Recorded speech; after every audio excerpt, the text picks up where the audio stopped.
Alors cette vidéo pour répondre à Monsieur Christophe Dietrich, qui est le maire de Laigneville, maire d'hiver droite, qui a pris un arrêté pour interdire à ses administrés de mourir dans son village puisque il est en pénurie médicale, puisque ces deux derniers médecins vont partir et ne sont pas remplacés.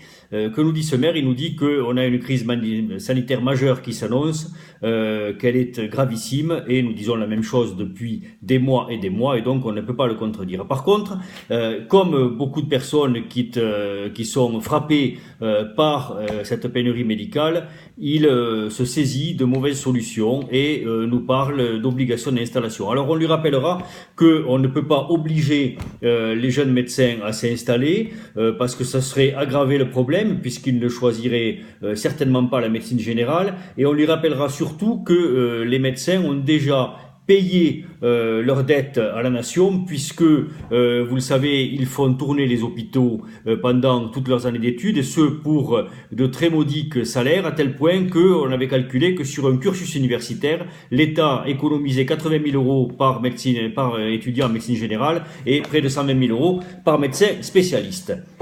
Donc le remboursement a déjà été fait par les étudiants, et on ne peut pas leur dire vous devez rembourser à la nation et donc vous installer dans une zone où il y a pénurie médicale, et ce pendant 5 ans ou 10 ans.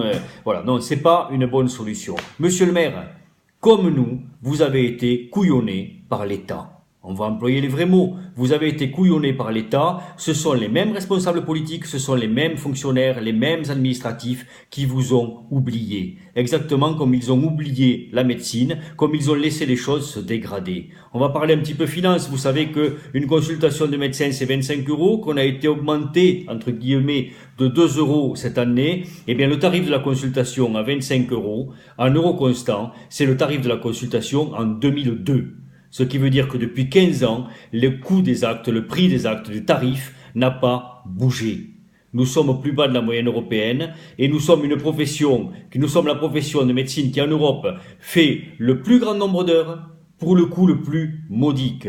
À un moment, les deux variables se percutent et à un moment, le système s'effondre. C'est ce que nous sommes en train de vivre, parce que à côté de ça, on a une surcharge administrative qui est terrible, des temps de nos soins qui sont de plus en plus importants, une pénibilité d'exercice parce qu'il y a de moins en moins de médecins qui est de plus en plus terrible, et une multiplication des actes, une multiplication des heures, et on comprend aisément que les jeunes ne veuillent pas s'engager dans ces conditions-là.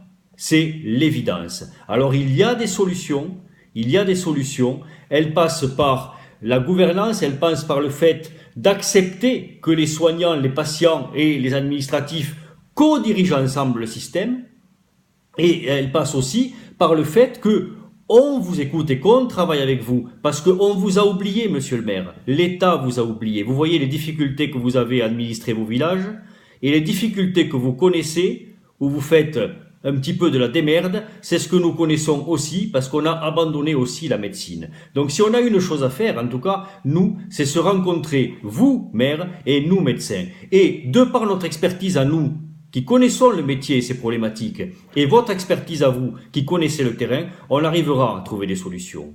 Mais vous ne pouvez pas, vous, en urgence, trouver des solutions sorties du chapeau qui ne marcheront pas, nous vous le disons, exactement comme nous ne pourrons pas trouver des solutions sans vous. Rencontrons-nous, monsieur le maire.